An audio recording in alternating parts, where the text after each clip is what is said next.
আমাদের সঙ্গে এই মুহূর্তে অতনু হালদার রয়েছেন। অতনু, খুব স্বাভাবিকভাবে কলকাতা হাইকোর্ট থেকে শুরু করে সুপ্রিম কোর্ট এই প্লেস অফ অকারেন্স কেন কর্ডন অফ করা হয়নি এই প্রশ্নের মুখে বারবার রাজ্য পুলিশ রাজ্য প্রশাসনকে পড়তে হয়েছে।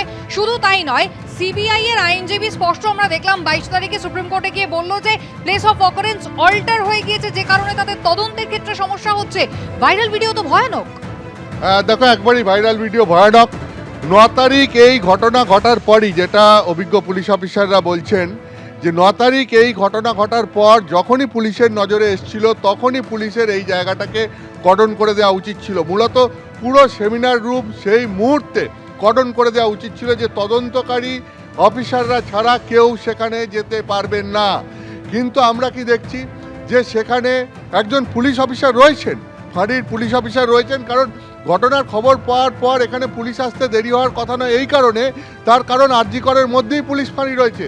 ফলে সেখানে দেখা যাচ্ছে যে পুলিশ ফাঁড়ির অফিসার সেখানে এসে পৌঁছেছেন, সঙ্গে সঙ্গেই হয়তো ঘটনার খবর পাওয়ার পর এসে পৌঁছেছেন। কিন্তু প্রশ্ন হচ্ছে, এসেই তিনি কেন প্রথমে প্লেস অফ অকারেন্স অর্থাৎ এই পিও সেটাকে সুরক্ষিত করেননি? কেন সেমিনার রুমের মধ্যে এত লোক ঢুকবেন? সেখানে হাসপাতাল কর্তৃপক্ষের লোকজনকে দেখা যাচ্ছে, তারাই বা কেন কোনো ব্যবস্থা নেননি পিওকে সুরক্ষিত করার?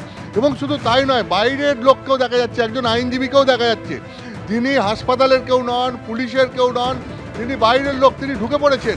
অর্থাৎ এত লোক প্লেস অফ অকারেন্সে কেন আসবেন?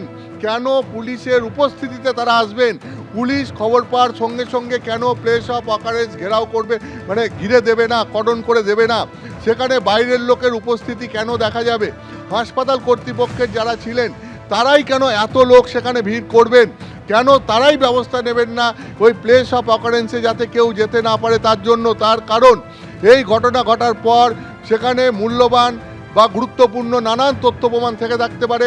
সেই সমস্ত তথ্য প্রমাণ এত লোকের ভিড়ে নষ্ট হয়ে যেতে পারে, বা এর মধ্যে যদি কারো তথ্য প্রমাণ নষ্ট করার উদ্দেশ্য থেকে থাকে, তাহলে পরে সে সেখানে গিয়ে এই তথ্য প্রমাণ নষ্ট করে দিতে পারে এই ভিড়ের মাঝখানে গিয়ে।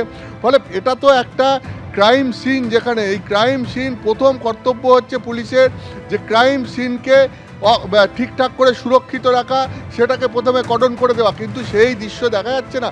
এখানে দেখা যাচ্ছে সেমিনার হলের মধ্যে প্রচুর লোক ভিড় জমিয়েছেন, তার মধ্যে হাসপাতাল কর্তৃপক্ষের লোক রয়েছে, বাইরের লোক রয়েছে, কিন্তু এবং তারা ভিড় জমিয়েছেন কোথায়? পুলিশের উপস্থিতিতে।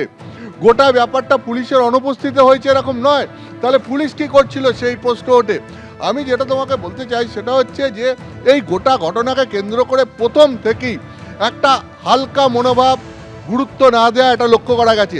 হাসপাতাল কর্তৃপক্ষের থেকে তুমি জানো যে এই নিয়ে বহুবার সমালোচনার মুখে হাসপাতাল কর্তৃপক্ষকে পড়তে হয়েছে, যে বাড়ির লোককে ফোন করে প্রথমে বলা যে তাদের মেয়ে অসুস্থ, তারপরে বলা যে আত্মহত্যা করেছে তাদের মেয়ে।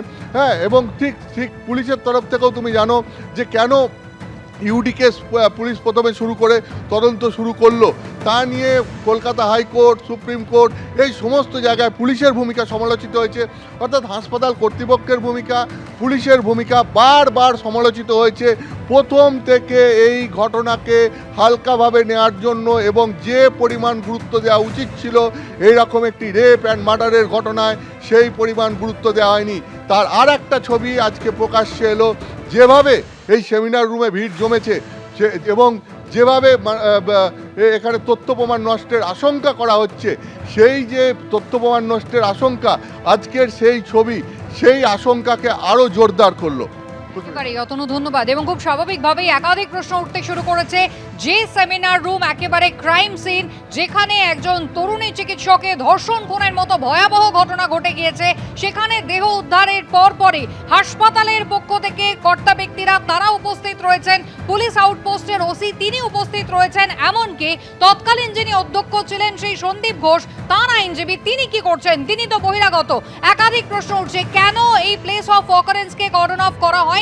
কলকাতা হাইকোর্ট যেমন এই প্রশ্ন তুলেছিল, তার পাশাপাশি সুপ্রিম কোর্টেও কিন্তু সেই একই প্রশ্ন উঠেছে। সন্দীপ সরকার আমাদের প্রতিনিধি সরাসরি রয়েছেন আমাদের সঙ্গে।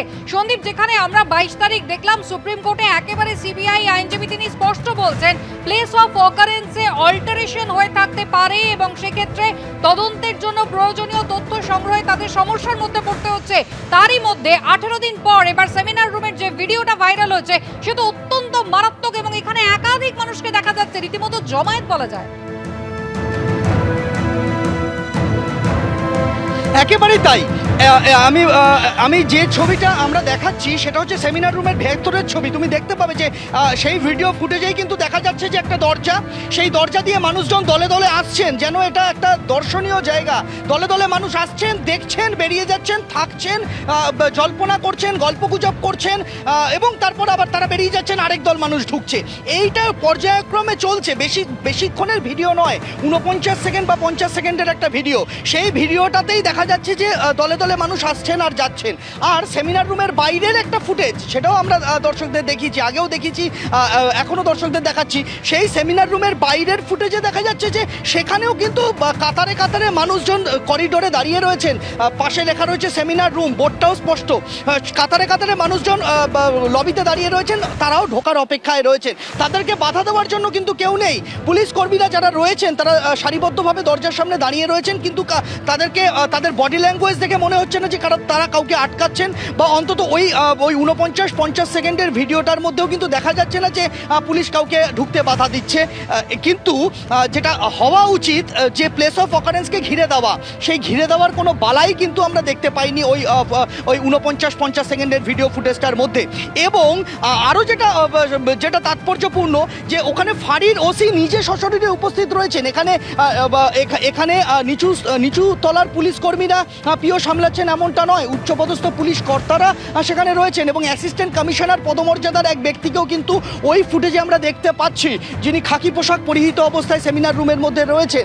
তারও কিন্তু ভূমিকাটা নিয়ে কিন্তু প্রশ্ন তোলার অবকাশ থেকে যাচ্ছে এই ফুটেজ সামনে আসার পরে। এবং তুমি আমাদের সঙ্গে থাকো, তোমার কাছে আবারও ফিরবো।